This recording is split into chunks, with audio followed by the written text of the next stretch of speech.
Hello students. आज हम लोग जेईई एडवांस 2022 में पूछे गए इलेक्ट्रोस्टैट का क्वेश्चन डिस्कस करते हैं। देखिए क्वेश्चन क्या है। 6 charges are placed around regular hexagon of side length a as shown in figure. ये रेगुलर हेक्सागन है और 6 चार्ज इसके बाहर रखा हुआ है, सिमेट्रिकल है ये। 5 of them have charge Q, इसमें से 5 चार्ज क्यू है, फिगर में साफ साफ दिख रहा है। एंड रिमेनिंग वन है चार्ज एक्स, लास्ट वाला एक चार्ज एक्स लिखा हुआ है इसमें। Perpendicular from each charge to nearest hexagon side passes through centre O of hexagon and is bisected by the side. देखिए क्वेश्चन क्या कह रहा है कि एक आपका रेगुलर हेक्सागन है। यहाँ एक हेक्सागन बना लेते हैं हम लोग समझने के लिए। ये एक हेक्सागन है, रेगुलर हेक्सागन है, और हर साइड के बाहर क्यू चार्ज इस तरह से प्लेस किया हुआ है। और ये बोल रहा है कि क्यू चार्ज से जो सेंटर को मिला रहा है लाइन, ये इसको दो बराबर भाग में बांट रहा है। और इस रेगुलर हेक्सागन का साइड लेंथ दिया है ए। तो हम लोग थोड़ा सा ज्योमेट्रिकल कैलकुलेशन पहले कर लेते हैं, फिर हम लोग इसके ऑप्शंस को देखेंगे, चेक करेंगे। तो देखिए ये जो लेंथ है सेंटर से हेक्सागन के किसी भी कॉर्नर को मिलाने वाला जो लेंथ है, ये साइड लेंथ के बराबर होता है। ये आप लोग पढ़े होंगे पहले ही। तो ये लेंथ हो गया कितना, ए, चूंकि साइड लेंथ ए दिया हुआ है। और ये बन गया आपका राइट एंगल ट्रायंगल। इस राइट एंगल ट्रायंगल में अगर ये एंगल देखें तो ये एंगल होता है 30 डिग्री, और ये एंगल देखें तो ये एंगल होता है 60 डिग्री। अब अगर यहाँ से ये लेंथ हम लोग निकालें, ये वाला लेंथ, तो इस राइट एंगल ट्रायंगल में अगर 30 डिग्री को हम लोग कंसीडर करें तो 30 डिग्री के लिए ये लेंथ हो गया बेस, और तब हम लोग कॉस थीटा यूज करते हैं। तो कॉस 30 इक्वल टू होता है बेस। तो बेस यही लेंथ निकालना है हम लोगों को। इस लेंथ को एज्यूम कर लेते हैं वाई, और डिवाइडेड बाई एच, हाइपोटेन्यूज। तो हाइपोटेन्यूज आपको सामने दिख रहा है ए, तो वाई बाई ए। अब यहाँ से वाई का वैल्यू हो गया ए, और कॉस 30 होता है √3/2। तो ये वाई निकल गया आपका कितना, a√3/2। और y निकलने के बाद अब हम लोग क्या करेंगे, ये लेंथ चूंकि ये भी y है, दिया हुआ कि बाइसेक्ट कर रहा है, तो ये y।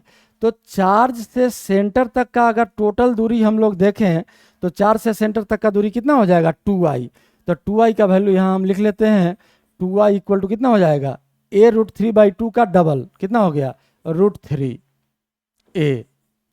यही हो गया चार्ज से सेंटर तक का डिस्टेंस। अब क्वेश्चन के ऑप्शन पर हम लोग आते हैं। देखिए कह रहा कि when x equal to q magnitude of electric field at O is 0। अगर इस x का वैल्यू q हो जाए तो सेंटर पर इलेक्ट्रिक इंटेंसिटी 0 हो जाएगा।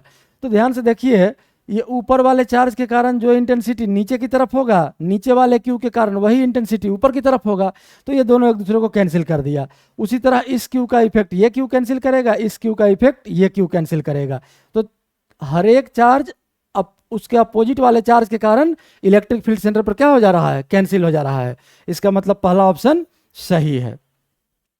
अब दूसरा ऑप्शन हम लोग देखते हैं। When x equal to -q magnitude of electric field at O is. अब x इक्वल टू -q है। देखिए यहाँ एक q है और यहाँ x लिखा है, तो यहाँ ये क्या बोल रहा है कि x इक्वल टू कितना, -q। और बाकी q जो है, एक यहाँ है, एक इसके अपोजिट है q, यहाँ एक यहाँ है, तो एक इसके अपोजिट है q। तो इसका इफेक्ट ये कैंसिल कर दिया और इसका इफेक्ट ये कैंसिल कर दिया। अब इस Q के कारण जो इंटेंसिटी होगा वो रेडियली आउटवर्ड, क्योंकि पॉजिटिव चार्ज है, और -Q के कारण जो इंटेंसिटी होगा वो टुवार्ड्स द चार्ज। तो दोनों का डायरेक्शन क्या हो गया, सेम हो गया। दोनों का डायरेक्शन जब सेम हो गया तो दोनों इंटेंसिटी ऐड हो जाएगा। अब हम लोग देखते हैं कि नेट इंटेंसिटी कितना आता है।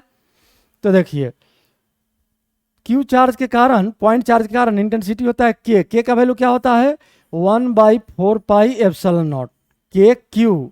तो 1 इंटू चार्ज है Q और डिवाइडेड बाई r²। तो r तो अभी हम लोग देखे, √3a का होल स्क्वायर। तो ये हो गया इंटेंसिटी एक पॉइंट चार्ज के कारण, और -q के कारण सेम इंटेंसिटी उसी डायरेक्शन में आ रहा था। तो चार्ज का अमाउंट तो सेम था, मैग्नीट्यूड सेम हो जाएगा। तो इसी वैल्यू में क्या होगा, 2 से मल्टीप्लाई हो जाएगा। यही नेट इलेक्ट्रिक इंटेंसिटी हो गया ऑप्शन 2 का। अब इसको अगर हम लोग सॉल्व कर लें तो 2q डिवाइडेड बाई 4 और √3 का स्क्वायर हो जाएगा 3, तो ये हो गया 12πε0 a²। 2 से 12 कट गया 6, और ये वैल्यू आ गया q by 6 pi epsilon naught a square. देखिए सेकंड ऑप्शन क्या कहता है, सेकंड ऑप्शन है when x equal to minus q magnitude of electric field at O is q by 6 pi epsilon naught a square. यही value हम लोगों को आया है, देखिए यहां, इसका मतलब कि सेकंड ऑप्शन सही है।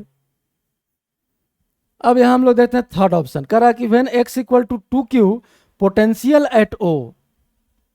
इस x का वैल्यू अब क्वेश्चन में कह रहा है कि 2q हो गया। देखिए हम लोग अलग फिगर बना लेते हैं, छोटा सा फिगर बनाएंगे।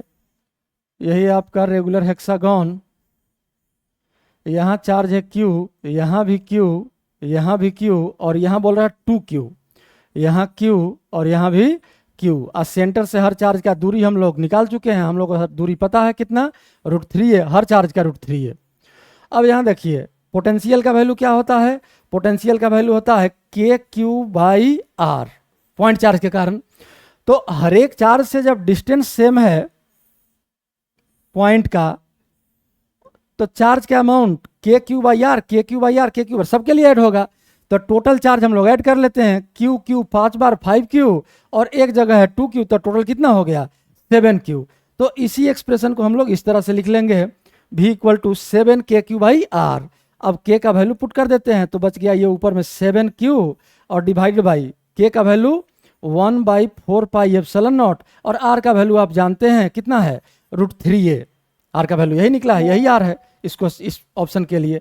तो देखिए क्या ऑप्शन पूछ रहा था, क्या ऑप्शन दिया हुआ था, x equal to 2Q potential at O is 7Q, numerator में यही वैल्यू था, 4√3 pi epsilon naught a, same यही वैल्यू आया है, मतलब सी ऑप्शन भी सही है। एक बार देख लीजिए आप भी, 4√3 को यहाँ 4√3 एक साथ लिख सकते हैं, पाई एप्सिलॉन नॉट ए।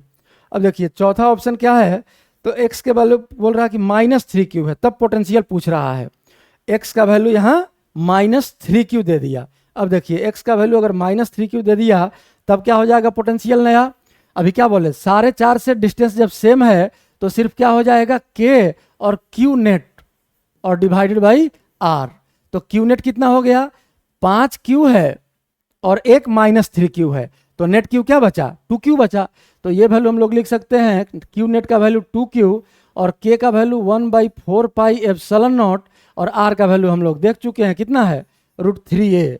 तो ये वैल्यू हो गया Q डिवाइडेड बाई 2 से 4 कट गया 2 टाइम्स, तो 2√3 पाई एप्सिलॉन नॉट a।